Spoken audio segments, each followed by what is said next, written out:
آپ یہاں پر تشریف لائے. آج کی اس پریس بریفنگ کا مقصد یہ ہے کہ امپلائی جوائنٹ ایکشن کمیٹی کے جموں یونٹ کو آپ کے سامنے انٹروڈیوس کیا جائے. آپ کو معلوم ہونا چاہیے کہ employee joint action committee Jammu Kashmir کا ایک ملازمین کا ایک یونائٹڈ پلیٹ فارم ہے جو پچھلے 20 سال سے تمام جموں کشمیر کے ملازمین چاہے وہ کسی بھی محکمہ سے تعلق ہو ان کو ریپرزنٹ کرتے ہیں. ان کی امنگوں، ان کی مطالبات اور ان کے معاملات اور ان کے مسائل جتنے بھی ہیں وہ وقتاً فوقتاً سرکار کے سامنے رکھتے ہیں.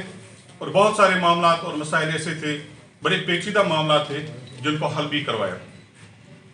چونکہ ہمارے جو سابقہ پریزیڈنٹ تھے امپلائی جوائنٹ ایکشن کمیٹی کے عبدالقیوم وانی صاحب 2019 میں ریٹائر ہو گئے. پھر 5 اگست کا واقعہ ہوا اور اس کے بعد کووڈ کا معاملہ آیا، الیکشنز نہیں ہوئے. 16 نومبر 2020 کو سری نگر میں امپلائی جوائنٹ ایکشن کمیٹی کے پریزیڈنٹ کے لیے باضابطہ الیکشن ہوا، جس میں 47 جو ڈپارٹمنٹل آرگنائزیشنز تھی انہوں نے ووٹ کا حق استعمال کیا اور مجھے بحیثیت صدر امپلائی جوائنٹ ایکشن کمیٹی انہوں نے الیکٹ کیا.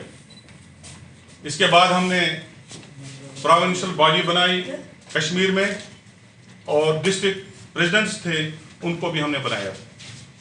آج ہم پہلی بار الیکشن کے بعد جموں میں آئے اور ہم نے چاہا کہ امپلائی جوائنٹ ایکشن کمیٹی جس طرح پہلے بھی جموں اور کشمیر کے سب طبقوں کو اور ریجنز کو اور تمام ملازمین کو ریپرزنٹ کرتے تھے، اسی طرح آج بھی ہم نے چاہا کہ جموں میں آ کر امپلائی جوائنٹ ایکشن کمیٹی کو یہاں پر جو پروونشل باڈی ہے اس کو کانسٹیٹیوٹ کیا جائے. اسی سلسلے میں ہم نے آج آپ کو تکلیف دی ہے اور میں آپ کے انفارمیشن کے لیے بتانا چاہوں گا کہ ہم نے پروونشل پریزیڈنٹ جو ہیں راجیش سنگھ جموال جی جو میرے سامنے رائٹ میں بیٹھے ہیں ان کو ہم نے پروونشل پریزیڈنٹ بنایا. یہ آلریڈی پروونشل پریزیڈنٹ ہیں ٹی جے کے ٹیچر جوائنٹ ایکشن کمیٹی کے. اس کے علاوہ ہم نے مگنیانی سلاکھیا میڈم جو یہاں پر بیٹھی ہیں آل ٹیچرز یونین کی پریزیڈنٹ ہیں، وہ ان کو ہم نے پروونس کا وائس پریزیڈنٹ بنایا ہے. اس کے علاوہ ہمارے جنرل سیکرٹری جو ہیں وہ درشن لال جی ہیں جو آپ کے سامنے موجود ہیں اور وہ ایس آر ٹی سے ان کا تعلق ہے. سنجے کمار شرما جی ہیں آرگنائزر. لال سنگھ جی ہمارے جموں پروونس کے کوآرڈینیٹر ہیں اور T D C tourist development corporation سے ان کا تعلق ہے. اس طرح سے ہم نے آج پروونشل باڈی کو تشکیل دیا اور اس کے بعد پروونشل باڈی ڈسٹرکٹس میں اور تحصیلز وغیرہ میں جائے گی اور معاملات دیکھیں گی. میں آپ کی نوٹس میں ایک امپورٹنٹ ایشو لانا چاہوں گا کہ آپ کو پتہ ہے جموں کشمیر کے تقریباً 61,000 جو ڈیلی ویجرز ہیں، جو ایڈہاک ملازمین ہیں، جو پچھلے 2 سال سے بلکہ 5 سال 6 سال سے اپنی موومنٹ کو چلاتے ہیں اور ہر گورنمنٹ نے ان کے ساتھ وعدہ کیا کہ آپ کو ریگولرائز کیا جائے گا، لیکن آج تک ان کی ریگولرائزیشن کے لیے کوئی پالیسی نہیں بنی ہے. بار بار وہ سڑکوں پر آ رہے ہیں.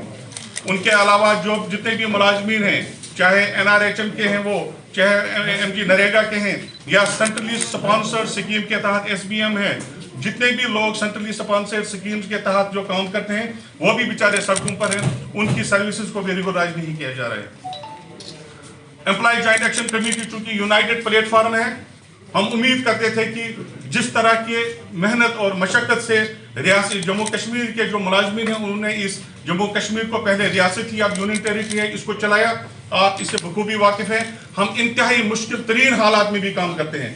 آپ نے دیکھا چاہے سیلاب ہو 2014 کا، چاہے 2008 کا ارتھ ہو یا کووڈ کا معاملہ ہو، اور آپ نے دیکھا کہ ملازمین نے فرنٹ لائن ویریئرز کے طور پر کام کیا اور یہی وجہ ہے کہ جموں کشمیر میں اتنا نقصان نہیں ہوا جتنا باہر ہو. اور ہمارے آنریبل PM صاحب نے ایکنالج کیا کہ ہندوستان میں کووڈ کا اثر کم رہا ہے as compare to union territories, حالانکہ ان کے پاس ہیلتھ کا انفراسٹرکچر بہت زیادہ ایڈوانس تھا، لیکن انڈیا میں اس کا زیادہ اثر نہیں رہا. وجہ یہی ہے کہ جہاں گورنمنٹ کی پالیسیز بہتر تھی وہاں ملازمین کی محنت اس میں شامل تھی اور کووڈ نہیں پھیلا.